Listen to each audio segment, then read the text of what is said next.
안녕하세요. 자, 오늘 네 번째 히브리 알파벳 달렛에 대해서 공부하도록 하겠습니다. 따라오기가 좀 쉽지 않죠? 어렵죠? 재미도 없고요. 그렇지만 중요한 거니까 같이 갑시다. 우리가 흔히 이제 히브리적 사고와 헬라적 사고 뭐 이런 얘기를 가끔씩 하게 되는데요.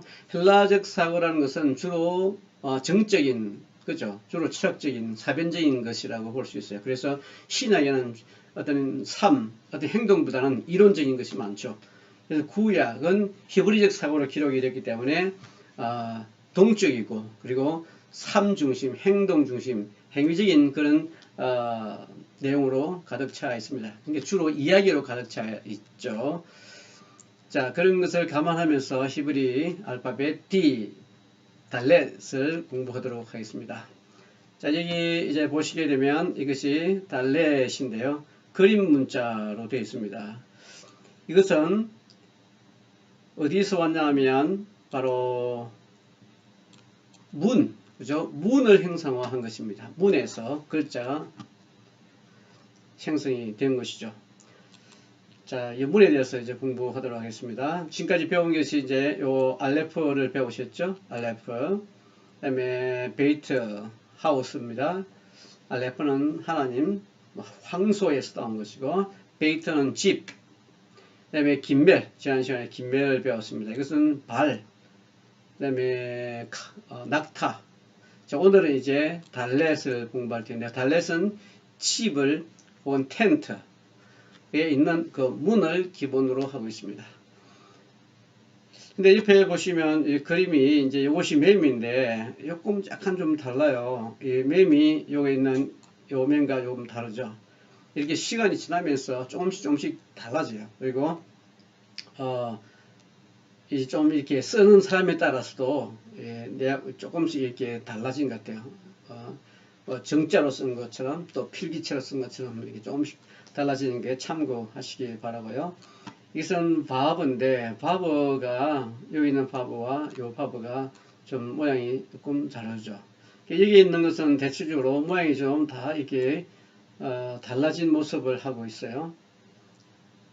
자, 그래도 비슷한 모양을 띄고 있으니까 참고하시면서 우리 공부하도록 하겠습니다. 자, 그러면 이제 현대 히브리 알파벳을 한 번 더 구경을 하시고, 이것이 알레프, 그 다음에 베이트는 숫자 값은 2, 긴멜 3이죠. 한번 이렇게 써보셔야 돼요. 이렇게, 한번 이렇게 해서, 이렇게, 한번 글자도 한번 써보시고요. 그 다음에 달렛을 이제 오늘 네 번째 글자 달렛을 이렇게 간단하죠. 한번 써보시고, 숫자 값은 4가 되겠습니다. 그래서 4에 대한 이미지, 그 숫자로 푸는 또 이런 신학도 있어요.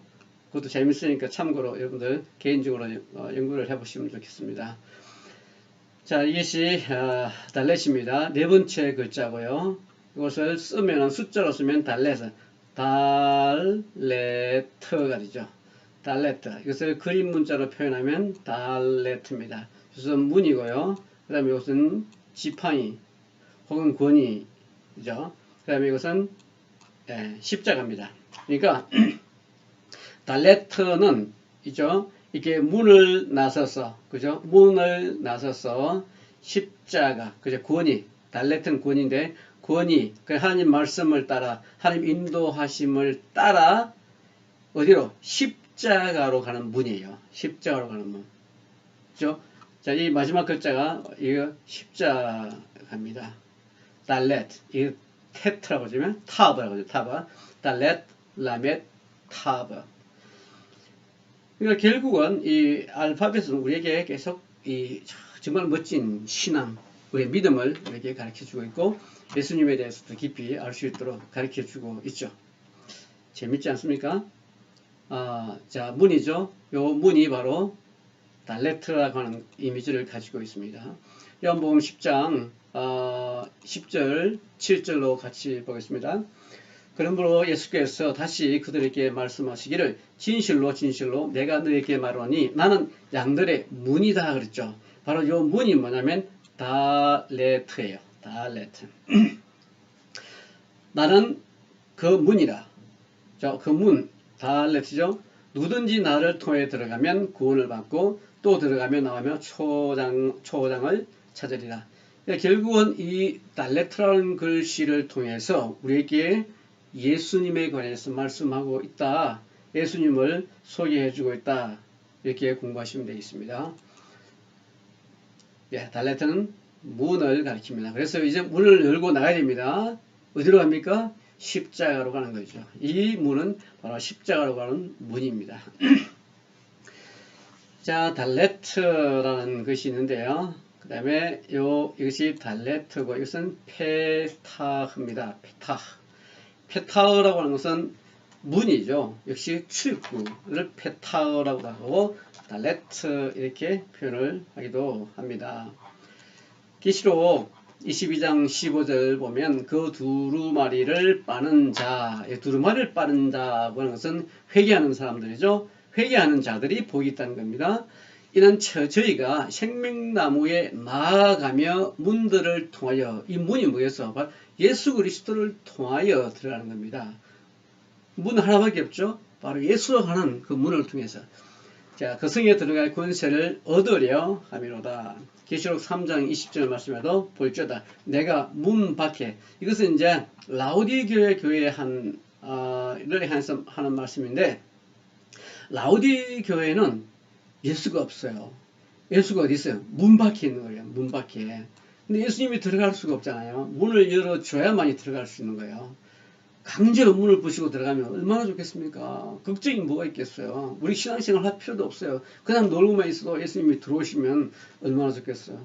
그러나 우리가 문을 열어주지 않으면 절대로 예수님은 스스로 이렇게 들어올 수가 없어요. 이게 또 예수님의 약점 같아요. 그죠? 자, 이 그림 보잖아요. 그림에 예수님께서 성문에서 문 두드리는 그림 보셨죠? 문고리가 없어요. 그래서 안에서 문을 열어야 됩니다. 여러분들이 마음의 문을 열고 예수님을 영접을 해야 됩니다. 누구든지 내 음성을 듣고 문을 열면, 그죠? 내가 그에게로 들어가 그로 더불어 먹고 그는 나로 더불어 먹으리라. 예, 또 라오디 교회처럼 되지 말고 우리가 항상 스무나 교회나 필라델피아 교회처럼 칭찬받는 그런 성도가 되시기를 주의 이름으로 축복합니다. 자, 이제 여기에 문이 하나 있는데요. 이 문은 무슨 문이겠어? 성전에 들어가는 문이죠.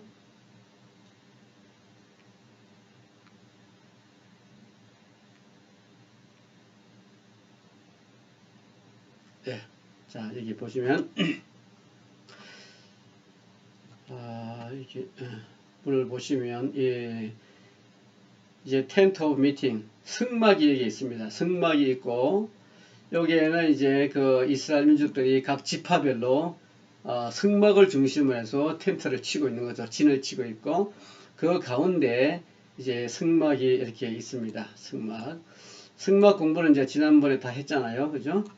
자, 승막에 그 지성소에 문이 있는데 요 문을 형상화한 것이 바로 달렛입니다. 승막으로 들어가는 문이죠. 그리고 요 승막 전체의 문 역시 문을 형상화한 것인데 이 문은 바로 예수님을 상징하는 거죠. 요 승막에 있는 문은 굉장히 큽니다. 승막을 통과하면 그게 여러분들 번제단이 있죠. 요 번제단을 지나면 여기에 물두멍이 하나 있고 기억나시죠? 그 다음에 이제 성소로 들어가는데요. 이 성소에 들어가면 오른쪽에 떡상이 있고 왼쪽에 촛대가 있습니다. 그리고 이 가운데에 향단이 있습니다. 그리고 요 안에 이제 또 지성소가 있죠. 성소 안에 지성소가 있어요. 이 성소 안에 들어가면 이제 하나님의 법궤가 거기에 들어있고 시온자가 거기에 더 있죠. 그죠? 자, 그 법궤 안에 세 가지가 들어있는 거, 자, 여러분들 배우셨을 거예요. 이제 승막을 좀 더 구체적으로 안으로 들여다보면 여기에 이제 문이 들어갔죠. 문이 굉장히 넓어요. 그래서 예수님의 구원의 문은 굉장히 넓다라고 하는 것을 우리가 보여주고 있는 거. 자, 이것은 지난 시간에 했으니까 그냥 넘어가도록 하고요. 또 여기다 보면 문이 하나 있죠. 요 문에 있는 글씨는 달렛이기도 하고 또 헤라고 하는 헤트라고 하는 그런 또 글씨도 있어요. 자, 이게 문을 상징한다고 보면 되겠고요. 왜 예수님이 자기를 문이라고 했을까요? 왜냐면 자기를 통하지 않고 예수를 통하지 않고는 구원의 길이 없으니까 예수님께서 문이라고 표현을 한 것이죠.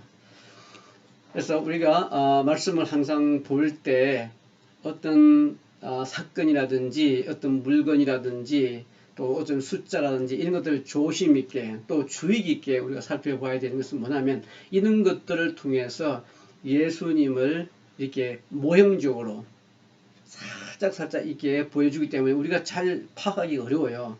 뭐 가죽옷을 예수님이라고 연결시킨다는 게 그게 잘 이해가 안 되잖아요. 그게 가죽옷에 관한 어떤 스토리 이야기, 어떤 전체적인 줄거리, 성경의 또 전체적인 줄거리를 이해해야만이 그 가죽옷과 예수님의 사역, 구속 사건과 연결을 시킬 수가 있는 거예요. 그리고 뭐 하나님의 법궤라든지 또 만나라든지 또 뭡니까 거물이라든지 바위라든지 이런 것들이 어떤 관점에서 예수님을 표현하고 있는지 그것들을 설명할 수 있어야 돼요. 자, 다시 보세요. 이제 달렛의 숫자 값은 4라고 얘기했고요. 그래가 문입니다. 그리고 가난. 자, 가난하다는 뜻도 이 달렛에 포함이 되어 있을 거예요. 하나님의 말씀을 의미하기도 하고, 그리고 하나님 아들 달렛. 뭐 민수기에서는 바 미드바르, 민수기를 바 미드바르 이렇게 표현을 하기도 하고요. 자, 이것은 어떤 거냐면 아들로 가는 문이라는 것이죠. 아들로 들어가는 문이 바로 뭐냐? 달렛입니다. 그리고 가난한 자가 들어가는 열린 문, 이것의 달렛에 포함되어 있는데 그 의미는 바로 예수님을 말씀하고 있는 거죠.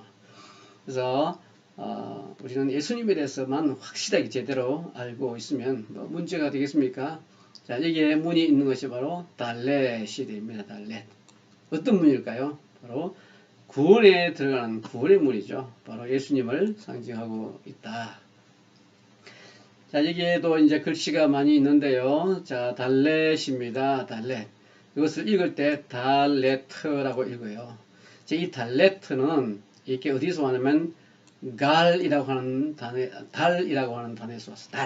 달은 가난한 사람이라는 뜻이에요. 달. 그래서 요 같은 단어죠.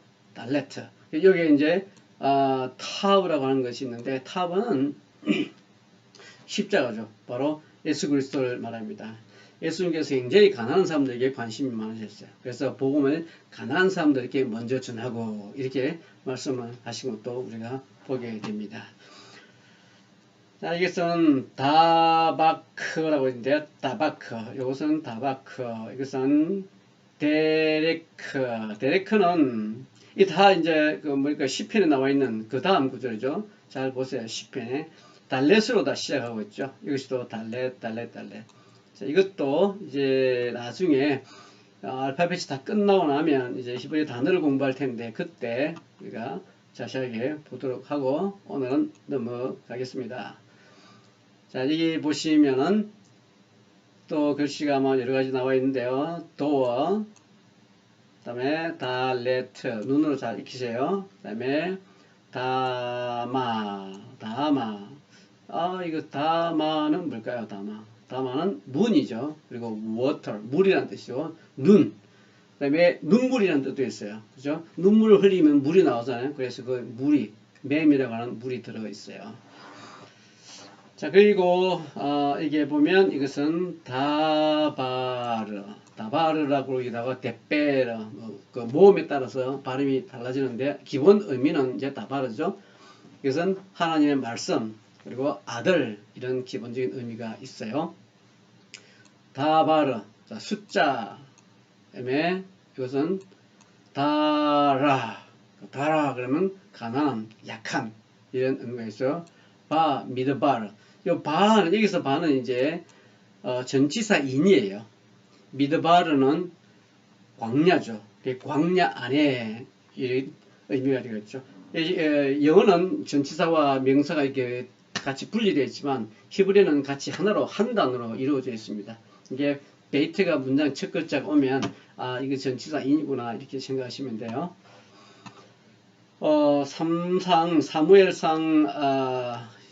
2장 8절, 사무엘상 2장 8절을 보시면 예수님께서 주께서 가난한 자들, 이 가난이라는 단어가 바로 달이라고 했어요. 달. 가난한 자를 티끌에서 일으켜 세우시고 거지들을 퇴비더미에서 높이 들어 통치자를 앉히시고 그들로 영광의 보좌를 이어받게 하시니 이는 땅의 기둥들이 주의 것이요 또 주께서 세상을 그것들 위에 세우셨습니다. 성경에 보면 이제 가난한 자들에 대한 관심이 성경에 많이 있는 것을 발견하게 되죠. 너희가 우리 주 예수 그리스도의 은혜를 알거니와 부유하신 분이 너희를 위하여 가난하게 되었다는 거죠. 여기서도 가난이라는 단어를 사용하는데 바로 달이라는 단어에서 온 겁니다. 그 가난함으로 인하여 너희를 부유케 하게 만들었다는 거죠. 여기서 말하는 이제 가난이라고 하는 것은 영적 가난, 말씀에 대한 열망, 말씀에 대한 배고픔, 이런 자들을 가난한 자들이라고 한 거죠. 진짜로 가난한 것을 하나님께서는 원치 않습니다. 하나님은 우리가 부자 되기를 원하시는 거예요. 그죠? 자, 아버지, 그 다음에 아들, 그리고 성령이 들어오는 문, 우리는 문을 여시고 그 문을 받아들일 준비를 하시고요. 성부, 성자, 성령을 영접하시기 바랍니다. 사무엘상 2장 8절에 아까 좀 전에 말씀하신 것처럼 가난한 자들에게 하나님께서 많은 관심을 가지고 계시니까 이렇게 그래서 마태복음에서도 심령이 가난한 자는 복이 있다고 그랬잖아요. 심령이 가난하다는 것은 이 말씀에 대한 열망, 소망 이런 것들을 표현하겠죠. 진짜로 거지 같은 삶, 가난한 삶, 우리가 이런 것을 성경에서 원하지는 않는 거죠. 자, 가난한 자에게 열린 문을 말씀하고 있고, 그리고 말씀을 지킴으로써 우리가 그 문을 열 수가 있는 거예요. 자, 이게 보면 에비온이라는 단어가 있습니다. 그 다음에 로시, 아니, 그 다음에 달. 자, 이런 단어는 다 이 가난이라고 하는 기본적인 의미를 가지고 있죠. 그렇다면 이 가난이라고 하는 뜻이 뭘까? 이게 보면 작은 자도 있고 큰 자도 있는데요. 자, 계시록에 보면 내가 너희 행위들을 아노니 보라, 내가 내 앞에 열린 문을 두었다는 거죠. 아무도 그 문을 닫을 수가 없어요. 그리고 구원의 문을 모든 사람들을 위해서 다 오픈한 겁니다. 이는 내가 적은 능력을 가지고도 나의 말을 지켰고 내 이름을 부인하지 아니하기 때문에 문을 열어놓고 기다리고 계시는 거죠. 여기서 보면 이게 가난한 자들의 특징이 뭐냐면 적게 가지고 있어요. 적어요. 그 다음에 아주 자기를 겸손하게 낮추고 어린아이들처럼 겸손하게 낮추고 그리고 자기를 부인하는 사람들, 자기를 겸손하게 내려놓는 사람들, 이런 사람들을 작은 자로 성경에서 표현하고 있습니다. 그리고 가난은 어떻게 해야 돼? 자기가 가지고 있는 것을 다 이렇게 팔아서 그렇게 됨으로써 가난한 자가 되고 원래부터 가난한 자가 아니다. 그런데 또 성경에는 큰 자도 이야기를 해주고 있네. 큰 자는 어떤 자를 말하고 반대적인 개념이죠. 큰 자는 다 이것에 반대적인 개념으로 생각하시면 됩니다. 빌립보서 2장 8절에 그리하여 사람과 같은 모습. 자, 사람과 같은 모습은 어떤 모습일까요? 자, 이것은 두 가지로 우리가 의미를 생각해 볼 수 있습니다. 창세기 요한복음 1장 14절에 보면 예수님께서 말씀이 육신이 돼 우리 가운데 그랬다 그러죠. 말씀이 육신이 돼. 이게 인카네이션 하신 거였어요. 그리고 하나님이 우리를 창조하실 때, 인간을 창조하실 때 두 가지 모습으로 창조하시는데 하나님은 어떻게 이미지와 그리고 하나님의 형상으로 만들고 그리고 likeness 하나님의 모습으로 만드는 거죠. 두 가지로 다 생각할 수가 있는데요. 하나님의 모습은 바로 뭐야? 우리와 같은 모습이죠. 똑같은 모습이죠.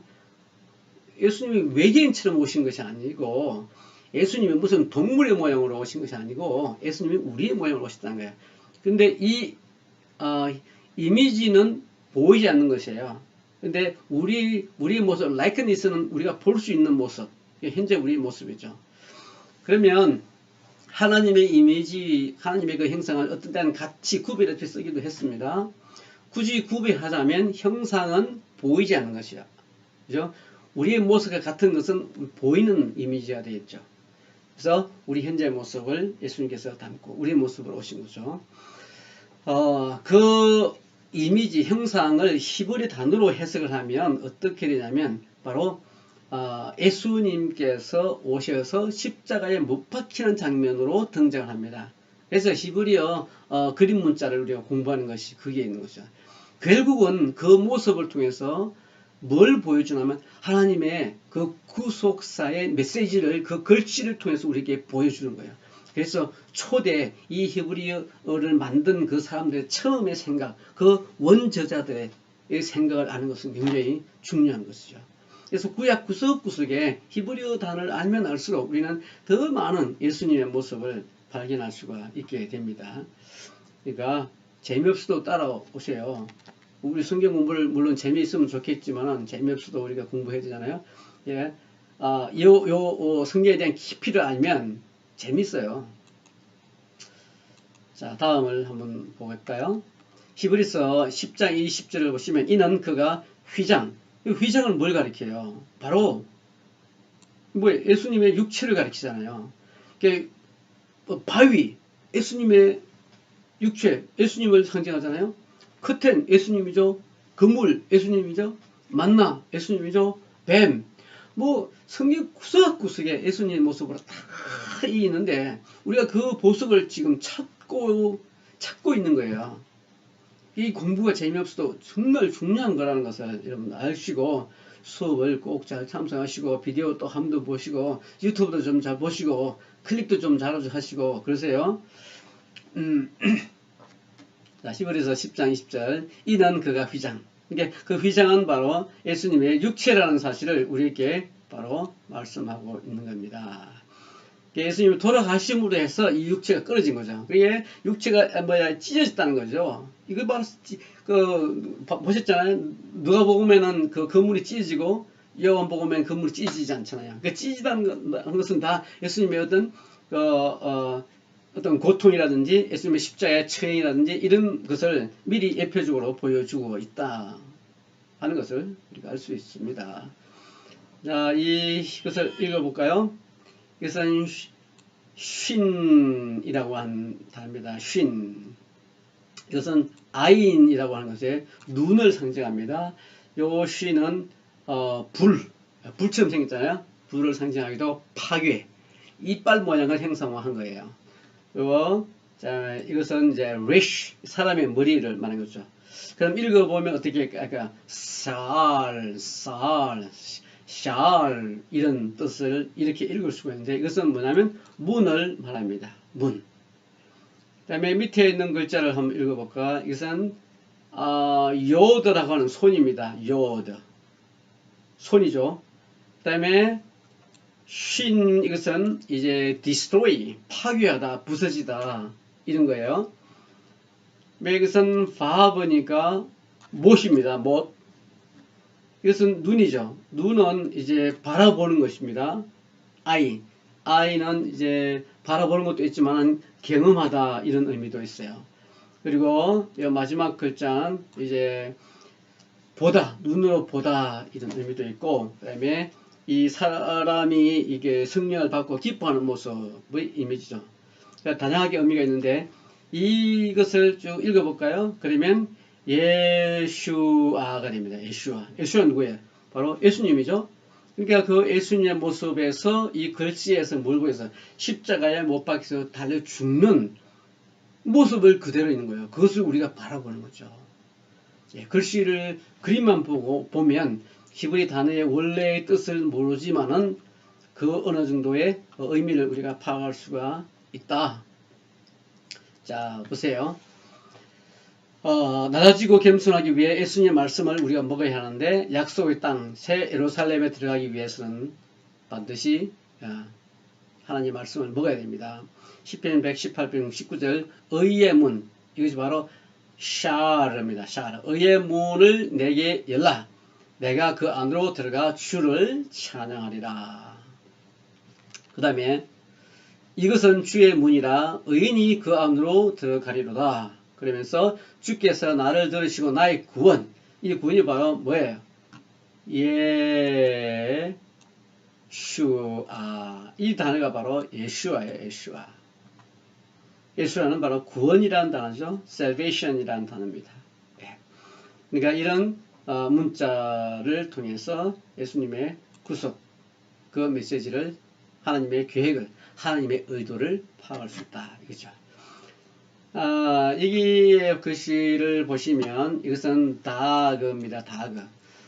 이스라엘 백성들하고 이제 블레셋 사람들이 전쟁을 하다가 어떻게 됐어요? 패배를 합니다. 그래서 하나님의 법궤를 빼앗겨요. 그래서 블레셋 사람들이 하나님의 법궤를 가져다가 어디다 갖다 둡니까? 다곤 신전에다 갖다 두죠. 다곤 신전. 그 다곤 신전에 딱 갖다 놓으니까 어떻게 됐어요? 그 다곤 신전에 있는 그 다곤신은 물고기 형상을 하고 있어요. 물고기 형상. 그래서 다곤이에요. 다곤, 다그에서 왔습니다. 그래서 이것이 다곤이에요. 다곤. 물고기 모양의 신이죠. 이게 물고기 신을 섬기는 거예요. 이스라엘, 팔레스타인 사람들이, 블레셋 사람들이. 그러니까 그 물이 엎어지고 자빠지고 해서 다 목도 깨지고 부러지죠. 바로 하나님께서 이렇게 심판하실 것이다라는 것을 딱 보여주는 것이죠. 하나님 말씀이 바로 능력이고 말씀이 구원이라는 것을 그런 사건들을 통해서, 이야기를 통해서 보여주는. 여러분들 설교하실 때 스토리텔링 하면 좋아요. 그 스토리를 통해 가지고 이제 하나님 말씀을 이렇게 전해주는 거죠. 그러면서 구속사적인 그런 메시지를 딱 전해주는 겁니다. 그러니까 성경 바라보는 가장 좋은 방법은 이 구속사적인 관점으로 성경을 보는 거예요. 그 이상 뭐 좋고 나쁘고를 떠나서 반드시 그렇게 해야 되는 것입니다. 마태복음 19장 28절을 한번 봐요. 마태복음 19장 28절에 보시면 예수께서 그들에게 말씀하시기를 진실로 내가 너희에게 말하노니 나를 따르는 너희들은 인자가 자기 영광으로 보좌에 앉을 세대에 너희도 12보좌에 앉아 이스라엘 12지파를 심판하리라. 이런 말씀이 나오죠. 자, 여기 보시면 달렛이라는 뜻이 있는데요. 달렛은 두 번 써요. 한 번, 두 번인데 이것은 이 달렛은 두 단어가 합해진 거예요. 이게 바브 더하기 바브. 바브는 이렇게 생겼어요. 바브가 이렇게 생겼어요. 바브가 이렇게 생겼어요. 이것은 이 두 개가 여기도 바브, 이렇게 바브 이렇게 된 거죠. 이렇게 바브, 또 여기서도 바브 이렇게 된 거예요. 그래서 이것을 숫자 값이 다 바브가 6이에요. 그러면 6 더하기 6은 10이죠. 이 10이라고 하고는 우리가 성경에 보면 정사라는 단어가 있다. 정사. 그죠? 바로 government. 왜? 하나님의 나라를 말하는 거죠. 이 달렛. 하나님의 나라로 들어가는 바로 문이 되겠습니다. 자, 이사야 9장 6절 다 같이 읽어볼까요? 우리에게서 한 아이가 태어났고 그리고 우리 아들을 주시는데 정부가 그의 어깨 위에 있을 것이요. 이게 바로 미쉐라가 되겠습니다. 미스라 이렇게 읽기도 해요. 미스라.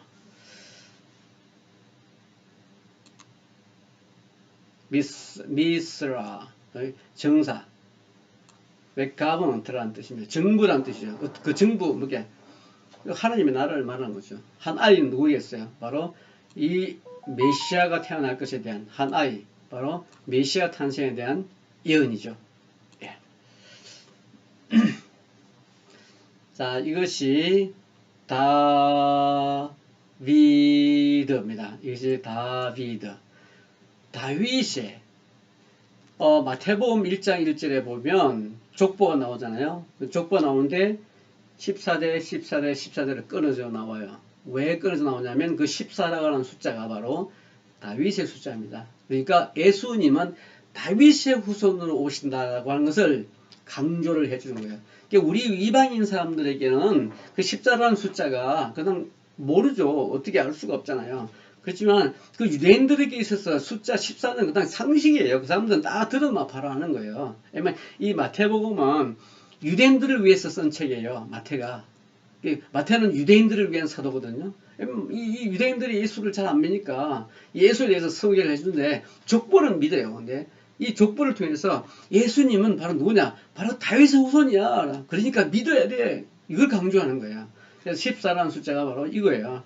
예, 이것을 숫자 값으로 달렛은 숫자 값이 4잖아요. 그리고 바브는 숫자 값이 6이에요. 그리고 4 더하기 6 더하기 4는 뭐가? 14. 그래서 14라고 하는 것은 다윗의 숫자가 되는 거예요. 그래서 14라고 하는 14의 14대로 끊어 읽었다. 이걸 이렇게 이해하시면 됩니다. 14라는 숫자가 굉장히 중요한 숫자인데 6월절과 관계가 있어요. 대하 30장 15절 보면 그리고 나서 자, 13장 15절 보시면 그리고 나서 그들은 둘째 달 제 14일 그죠? 14일에 뭘 해요? 6월절 양 잡는 날. 예수님은 6월절 양 잡는 날 돌아가신 거예요. 신약에 보면 예수님이 금요일날 돌아가신 걸로 되어 있잖아요. 근데 예수님은 3일 만에 부활하잖아요. 이거 안 맞잖아. 짝수가 숫자가 개념이 안 맞죠. 3일 동안 있으면 예수님은 말이 안 되죠. 그러니까 목요일 날도 예수님은 무덤에 있어 계셨어요. 그리고 금요일 날도 무덤에 계시고 그리고 토요일 날 3일째 되는 날 부활을 하시고 그 다음에 부활한 첫날이 주일이죠. 그러니까 부활하시면서 이 안식일 개념은 주일날로 바뀌어버려요. 왜냐면 그때부터는 이제 항상 성경을 보세요. 안식 후 첫날, 안식 후 첫날, 안식 후 첫날. 그래서 모든 이제 그 사건의 중심이 안식 후 첫날로 이동하게 됩니다. 그래서 우리가 주일을 지키게 되는 거예요. 6월절을 이제 뭐라고 합니까? 6월절을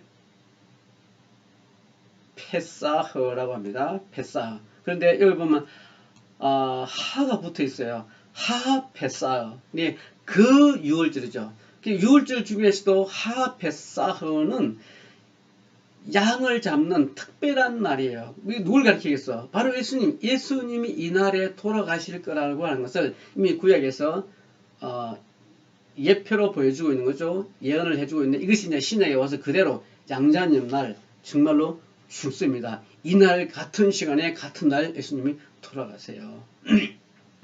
그리고 성결케고 번제가 뭡니까? 이것이 오라라고 하는 거죠. 오라.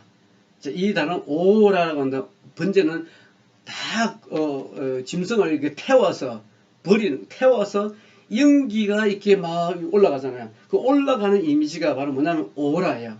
우리말하고 비슷하죠? 올라. 히브리어도 올라예요. 뭐가? 번제가. 뭐가 올라가요? 향기가 올라가죠. 그래서 올라. 한글, 우리말하고 히브리어가 똑같습니다. 그래서 번제물을 주어의 전으로 들어가 이렇게 되어 있습니다.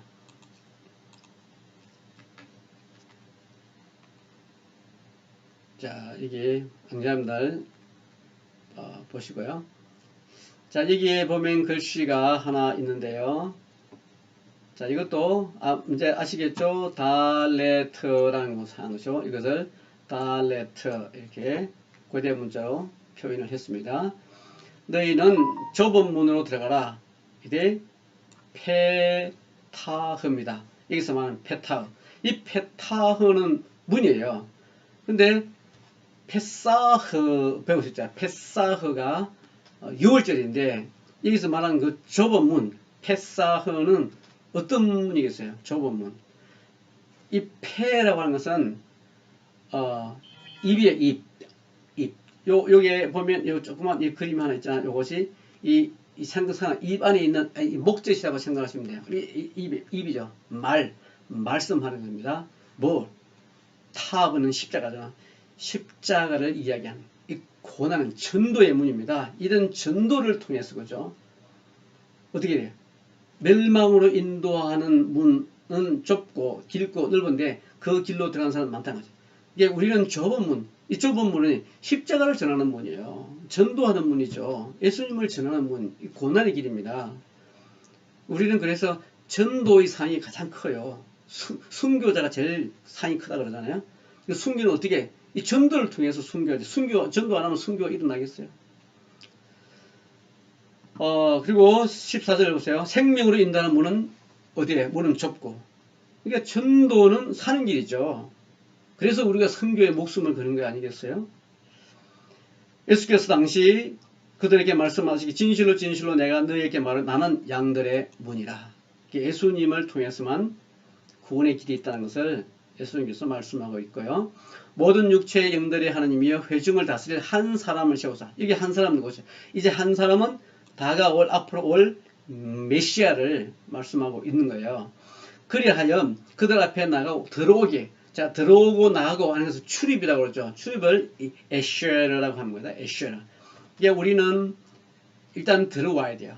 들어와서 말씀을 받고 그리고 나갑니다. 그리고 말씀을 전하고 또 들어와서 말씀을 받고 또 전하고 이런 일이 계속해서 있어야 돼요.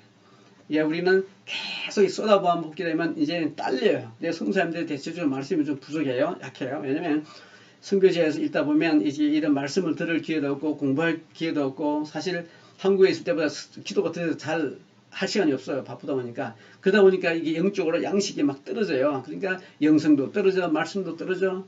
이럴 때 이제 가끔씩 한국에 들어와서 좀 재충전하고 또 나가고 이러는 거예요. 성사님들 위해서 기도 많이 해 주세요. 주가 말하노라 그날이 오늘이니 내가 다윗에게 한 의로운 가지. 이것들이 뭐겠어? 한 의로운 가지는 다 메시아 앞으로 다가올 메시아에 관한 이야기를 하는 거죠.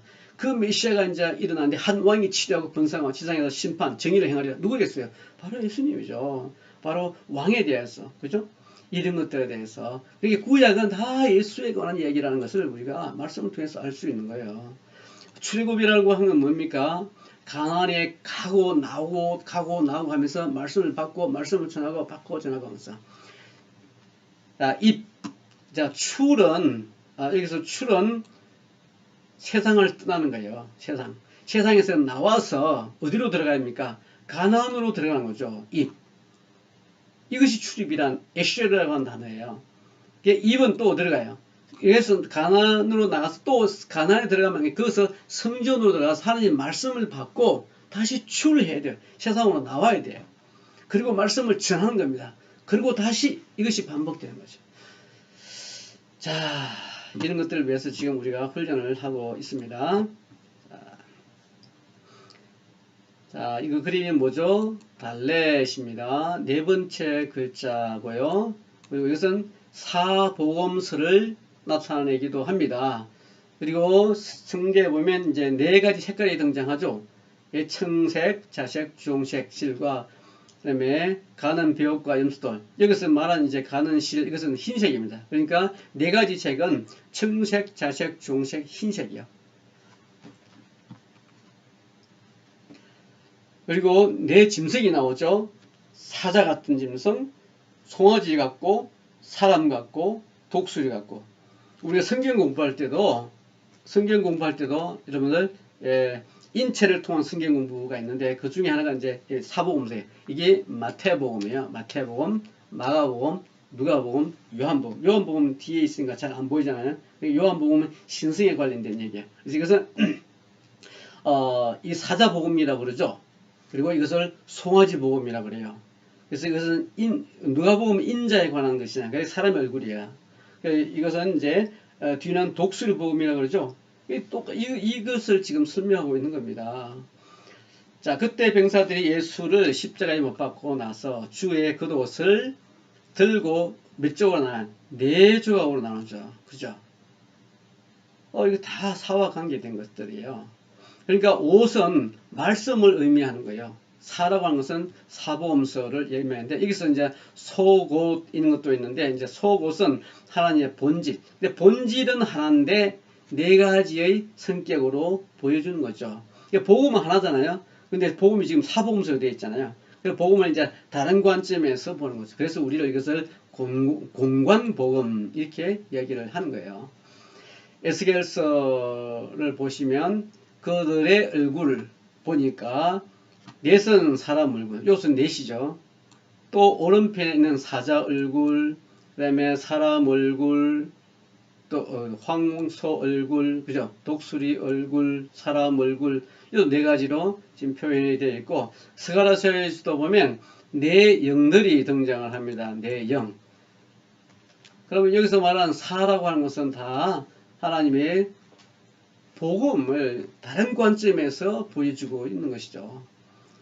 또 가죽옷이라든지 이런 것은 뭘 말하겠어요? 하나님의 구원을 의미하는 거죠. 성경 이게 구석구석 하나하나가 다 예수님과 연관이 되어 있는 것을 우리가 발견할 때 놀라지 않을 수가 없는 거죠. 자, undergarment remaining. 그러니까 이 undergarment 속옷이죠, 속옷. 근데 하나로 되어 있어요, 옷이. 기다랗게 이제 하나 되어 있는데, 이것은 본질적으로 이 복음은 다 하나다라고 하는 것을 우리가 알 수가 있습니다. 자, 그 다음에 동서남북이라고 되어 있죠. 이것도 동서남북이니까 네 가지로 나오죠. 뉴스라고 하는 게, 이게 뉴스. 우리가 뉴스를 이렇게 쓰잖아요. 예.